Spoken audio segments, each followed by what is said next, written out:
Welcome back सुप्रभात news Chhattisgarh. आइए जानते हैं छत्तीसगढ़ की 25 फटाफट बड़ी खबरों को। छात्रों और शिक्षकों की ऑनलाइन हाजिरी अनिवार्य, छत्तीसगढ़ के स्कूलों में बदलेगा पढ़ाई का सिस्टम। दरअसल छत्तीसगढ़ में स्कूल शिक्षा व्यवस्था को तकनीकी रूप से मजबूत और पारदर्शी बनाने की दिशा में सरकार ने बड़ा कदम उठाया है। मंत्रालय और इंद्रावती भवन के बाद अब प्रदेश के सभी स्कूलों में छात्रों और शिक्षकों की ऑनलाइन हाजिरी अनिवार्य कर दी गई है। स्कूल शिक्षा विभाग ने इस संबंध में स्पष्ट आदेश जारी करते हुए सभी जिलों में मोबाइल ऐप के जरिए अटेंडेंस सुनिश्चित करने के निर्देश दिए हैं। स्कूल शिक्षा विभाग के अवर सचिव आरपी वर्मा ने सभी संभागीय संयुक्त संचालकों और जिला शिक्षा अधिकारियों को पत्र जारी कर कहा है कि शिक्षकों और विद्यार्थियों की उपस्थिति अब विद्या समीक्षा केंद्र मोबाइल ऐप के माध्यम से दर्ज की जाएगी। बीएसपी के फैसलों के विरोध में बड़ा कदम, विधायक देवेंद्र आज 20 से 21 दिसंबर को करेंगे उपवास आंदोलन। छत्तीसगढ़ के भिलाई नगर विधायक देवेंद्र यादव ने भिलाई स्टील प्लांट प्रबंधन के कथित जनविरोधी निर्णयों के विरोध में गांधीवादी तरीके से आज 20 व 21 दिसंबर को सिविक सेंटर भिलाई चौक पर 2 दिवसीय उपवास रखने की घोषणा की है। उपवास से पहले तैयारी के तहत विधायक ने विभिन्न ट्रेड यूनियनों, सामाजिक संस्थाओं और व्यापारिक संगठनों से समर्थन की अपील करते हुए उन्हें पत्र भेजा है। 23 से 25 दिसंबर तक राज्य युवा महोत्सव, 3100 युवा दिखाएंगे प्रतिभा। बिलासपुर के बहतराय स्थित राज्य खेल प्रशिक्षण केंद्र में 23 से 25 दिसंबर तक राज्य युवा महोत्सव 2025 का आयोजन किया जाएगा। आपको बता दें कि प्रदेश के विभिन्न जिलों से चयनित 3100 युवा इसमें भाग लेंगे। जिला स्तर पर आयोजित प्रतियोगिताओं में चयनित प्रतिभागी यहां 14 विधाओं में अपनी प्रतिभा का प्रदर्शन करेंगे।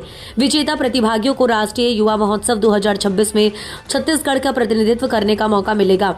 राज्य युवा महोत्सव के उद्घाटन कार्यक्रम के दौरान छत्तीसगढ़ में पहली बार आयोजित होने वाले खेलो इंडिया ट्राइबल गेम्स की लॉन्चिंग सेरेमनी भी होगी। राजधानी के 18 जामग्रस्त चौराहे बनेंगे लेफ्ट फ्री रोड जंक्शन, जय स्तंभ चौक का बढ़ेगा सर्कल।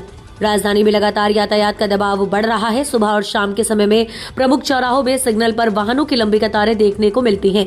शहर में 18 चौराहे ऐसे हैं जहां ट्रैफिक जाम की समस्या सबसे ज्यादा है।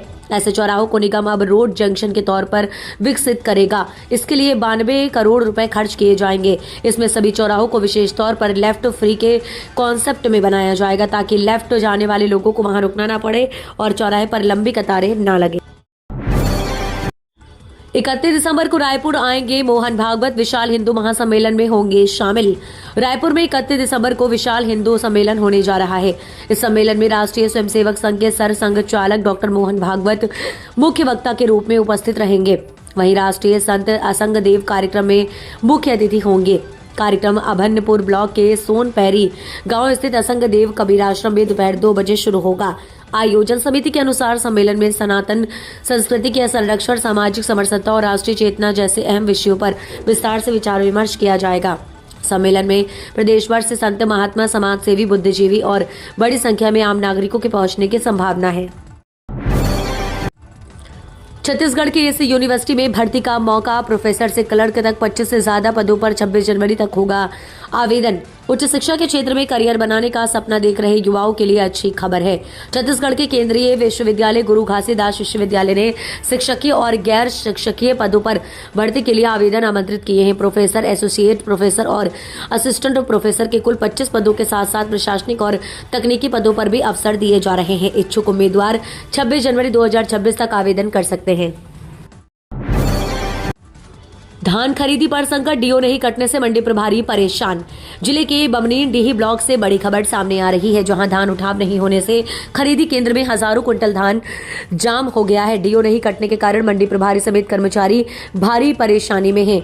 दरअसल आपको बता दें कि मामला बमनीडीह ब्लॉक के धान उपार्जन केंद्र सेमरैया का है, जहां कुल 5544 क्विंटल धान अब तक जाम पड़ा हुआ है। हैरानी की बात तो यह है कि धान खरीदी शुरू हुए काफी समय बीत चुका है, लेकिन आज तक एक भी डिलीवरी ऑर्डर नहीं कट पाया। धान उपार्जन केंद्र प्रभारी निर्मल पटेल ने बताया कि जब से धान खरीदी शुरू हुई है तब से आज तक एक भी डीओ जारी नहीं हुआ, जिससे धान का उठाव पूरी तरह ठप पड़ा है। नवागढ़ में होगा राज्य स्तरीय गुरु घासीदास लोक कला महोत्सव, सीएम साय होंगे शामिल। बेमेतरा जिले के नवागढ़ में 26 से 28 दिसंबर तक राज्य स्तरीय गुरु घासीदास लोक कला महोत्सव का आयोजन होगा। इस महोत्सव में सीएम विष्णुदेव साय भी शामिल होंगे। इस भव्य आयोजन की तैयारी को लेकर शुक्रवार को स्थानीय नवागढ़ विधायक व खाद्य मंत्री दयाल दास बघेल ने अधिकारियों की समीक्षा बैठक ली। बैठक में उन्होंने महोत्सव को भव्य, सुव्यवस्थित व गरिमामय ढंग से संपन्न कराने संबंधित विभाग को दिशा निर्देश दिए। मंत्री दयाल दास बघेल ने कहा कि गुरु घासीदास लोक कला महोत्सव राज्य स्तर का अत्यंत महत्वपूर्ण सांस्कृतिक आयोजन है, जिसमें जिले समेत प्रदेश भर से पंथी, नृत्य दल, सामाजिक बंधु व बड़ी संख्या में संतनाम पंथ के अनुयायी शामिल होंगे। नवा रायपुर इलेक्ट्रॉनिक्स हब को मिली बड़ी ताकत। नवा रायपुर में प्रस्तावित इलेक्ट्रॉनिक्स मैन्युफैक्चरिंग और आईटी हार्डवेयर क्लस्टर को बड़ी मजबूती मिली है। केंद्र सरकार के इलेक्ट्रॉनिक्स एवं सूचना प्रौद्योगिकी मंत्रालय ने नवा रायपुर अटल नगर के सेक्टर 22 में कॉमन फैसिलिटी सेंटर परियोजना के लिए 22.50 करोड़ रुपए की पहली किश्त जारी करने की स्वीकृति प्रदान की है। ये स्वीकृति मॉडिफाइड इलेक्ट्रॉनिक्स मैन्युफैक्चरिंग क्लस्टर योजना के अंतर्गत दी गई है। इस परियोजना के अंतर्गत दी गई नवा रायपुर अटल नगर विकास प्राधिकरण द्वारा किया जाएगा, जबकि परियोजना का मूल्यांकन और निगरानी software technology parks of India करेगा। हाईकोर्ट की सख्ती का असर। नेशनल हाईवे किनारे संचालित अवैध ढाबा पर प्रशासन ने चलाया bulldozer. Bilaspur Raipur national highway पर मुंगेली जिले में सरगांव के समीप संचालित अवैध ढाबे के विरुद्ध प्रशासन द्वारा सख्त कार्यवाही की गई है।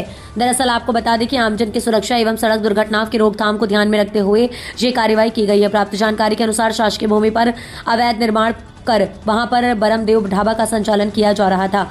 न्यायालय तहसीलदार सरगांव के द्वारा अवैध अतिक्रमण हटाने का आदेश पारित किया गया था। बेजा कब्जा नहीं हटाने के कारण ढाबा संचालक के विरुद्ध बेदखली नोटिस जारी की गई है।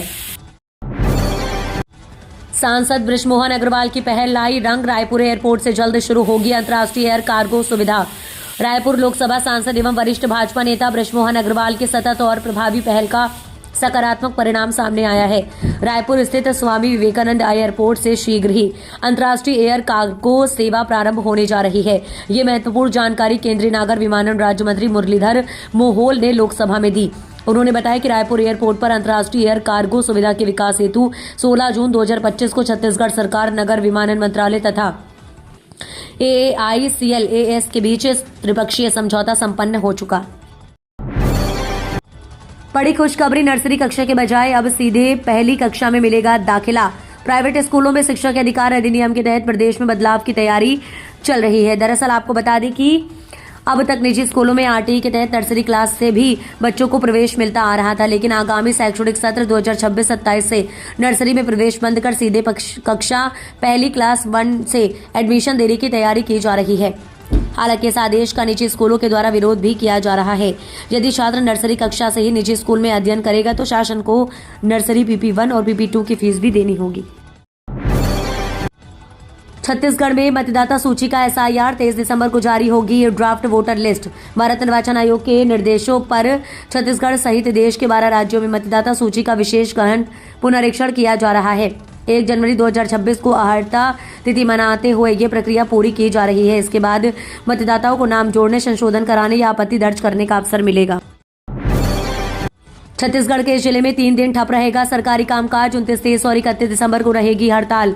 छत्तीसगढ़ के जगदलपुर में कर्मचारी अधिकारी फेडरेशन ने एक बार फिर सरकार के खिलाफ मोर्चा खोल दिया। फेडरेशन ने प्रदेश के अफसरों और कर्मचारियों की लंबित मांगों को लेकर तीसरे चरण के आंदोलन का ऐलान किया है। इस आंदोलन के तहत 29 से 31 दिसंबर तक 3 दिनों के लिए प्रदेश भर में सरकारी कामकाज पूरी तरह ठप करने का निर्णय लिया गया है। फेडरेशन का कहना है कि लंबे समय से कर्मचारियों की मांगों की अनदेखी की जा रही है, जिससे कर्मचारियों में भारी नाराजगी है। रायपुर की हवा सबसे खराब। जगदलपुर तक फैला प्रदूषण का साया। उत्तर दिशा से बह रही ठंड हवा ने पूरे मध्य छत्तीसगढ़ को प्रदूषण के शिकंजे में जकड़ दिया है। राजधानी में वायु गुणवत्ता सूचकांक 228 दर्ज किया गया है, जो सेहत के लिए खतरनाक माना जा रहा है। रायपुर के साथ दुर्ग, बिलासपुर, राजनांदगांव, धमतरी, महासमुंद, गरियाबंद और कांकेर तक PM2.5 व PM10 के महीन कण हवा में घुलकर सांस लेना मुश्किल बना रहे हैं। विशेषज्ञों के अनुसार ठंड में हवा की गति कम होने से प्रदूषण फैलने के बजाय एक ही क्षेत्र में लंबे समय तक ठहर जाता है, जिससे हालात और बिगड़ जाते हैं। धान खरीदी नीति का उल्लंघन करने पर समिति प्रभारियों का किया निलंबित। खरीद विपणन वर्ष 2025-26 के दौरान धान खरीदी प्रक्रिया की शुचिता बनाए रखने के हेतु मुख्यमंत्री विष्णुदेव साय के निर्देशानुसार लगातार निरीक्षण किया जा रहा है। जिले की सेवा सहकारी समिति मर्यादित खिलोरा कला में अधिकारियों द्वारा दिए गए निरीक्षण और पंचनामा रिपोर्ट के अनुसार रिकॉर्ड से 182 बोरों द्वारा कुल 112.80 क्विंटल धान अधिक पाया गया। जिसमें 72.40 क्विंटल मोटा धान और 40.40 क्विंटल सरना धान शामिल है। छत्तीसगढ़ कांग्रेस का टैलेंट हंट शुरू, 120 कैंडिडेट चयन प्रक्रिया में हुए शामिल। छत्तीसगढ़ कांग्रेस का टैलेंट हंट प्रोग्राम की शुरुआत हो गई है। कांग्रेस प्रदेश कार्यालय राजीव भवन में आयोजित इस कार्यक्रम में प्रदेश भर के कुल 120 कैंडिडेट शामिल हुए हैं। जानकारी के अनुसार टैलेंट हंट की चयन प्रक्रिया 25 राउंड में पूरी की जा रही है, जिसके तहत पैनल डिस्कशन, रिटन टेस्ट और 121 इंटरव्यू के माध्यम से पार्टी के प्रवक्ताओं का चयन किया जा रहा है। दरअसल आपको बता दें कि इंटरव्यू प्रक्रिया में कांग्रेस के राष्ट्रीय प्रवक्ता अनुमा आचार्य, प्रदेश सह प्रभारी विजय जांगिड़, AICC रिसर्च टीम के अंचल सिंघल और हर्ष कुमार शामिल थे। छत्तीसगढ़ में ठंड और शीतलहर का प्रकोप जारी, सरगुजा में कड़ाके की सर्दी। छत्तीसगढ़ में इन दिनों ठंड और शीतलहर ने आम जनजीवन को प्रभावित कर रखा है। उत्तर से लेकर मध्य और दक्षिण छत्तीसगढ़ तक सर्दी का असर साफ नजर आ रहा है। मौसम विभाग का कहना है कि फिलहाल ठंड से राहत मिलने की कोई संभावना नहीं है। अगले 4 दिनों तक मौसम में कोई खास बदलाव नहीं होगा, बल्कि तापमान में और गिरावट आने के आसार हैं। प्रदेश के सरगुजा संभाग में शीतलहर का सबसे ज्यादा असर देखा जा रहा है, जहां सुबह और रात के समय काफी तेज ठंड हो रही है। कई इलाकों में घना कोहरा छाया रहने से विजिबिलिटी कम हो रही है, जिससे सड़क यातायात भी प्रभावित हो रहा है।